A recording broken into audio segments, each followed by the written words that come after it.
उस भिखारी से यह मेरी पहली मुलाकात नहीं थी, इसके पहले भी हम 2 बार मिल चुके थे। अपने ही हाथों से उससे 2 बार भीख भी दे चुके थे। एक बार 1 कटोरा चावल और दूसरी बार 5 रुपए दिए थे। कारण घर में ताला लगा हुआ था और मेरे पास दूसरी चाबी नहीं थी। घर से उसका निराश खाली हाथ लौटना मुझे अच्छा नहीं लगा था। हाँ, तब उसके बारे कुछ पता भी नहीं था। आज फिर वही अचानक 4 बजे भोर घर के बाहर मिल गया। गाय बैलों को खूंटे से बांध उनके सामने पुआल डाल दिया और मैं खुद आग जलाकर हाथ पैर सेंकने लगा था। तभी वह आग के आगे भूत की तरह आकर खड़ा हो गया। अगहन महीना से ठंडा काफी बढ़ जाता है। कहते कहते अलाव से थोड़ी दूर वह बैठ गया था। हाँ, यही अगहन पुस माह का महीना तो है जो ठंड का असली रूप दिखाता है। अमीरी गरीबी का फर्क बताता है, पहचान कराता है। एक ठंड ही जो किसी के साथ भेदभाव नहीं करता है और सबको समान रूप से ठंड बांटता है। मैंने उसकी तरफ देखा।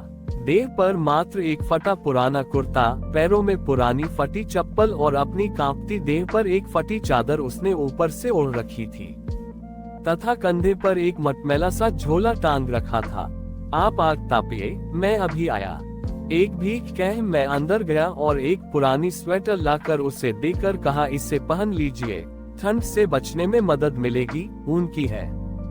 बहुत मेहरबानी बाबूजी। वैसे आज इतनी भोर भोर कुकुआते ठंड में कहाँ चल दिया? मैंने पूछ बैठा था। गुंजरडीह के झूलन मोदी के घर में रात था।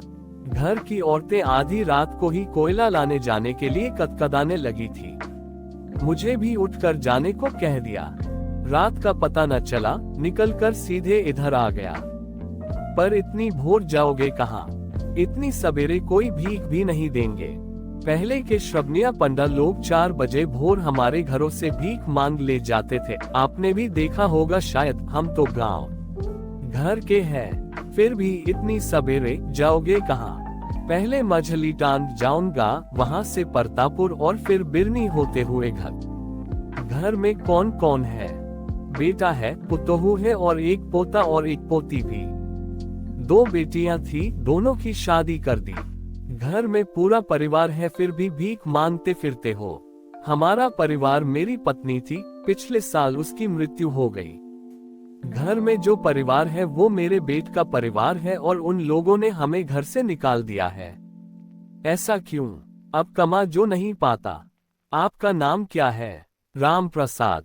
पूरा नाम राम प्रसाद मोहली। घर चदरी। आप तो टोकरी, खांचिया, सुप दावरी बनाकर भी इज्जत की जिंदगी जी सकते थे। पहले बनाता ही होगा, शरीर से भी ठीक ठाक हो। ये कामचोरी कहाँ से आए? उसने अपने दोनों हाथ आगे बढ़ा दिए। दोनों हाथों की 10 के 10 उंगलियां सिकुड़ कर मुड़ गई थी। ओह, तो ये बात है।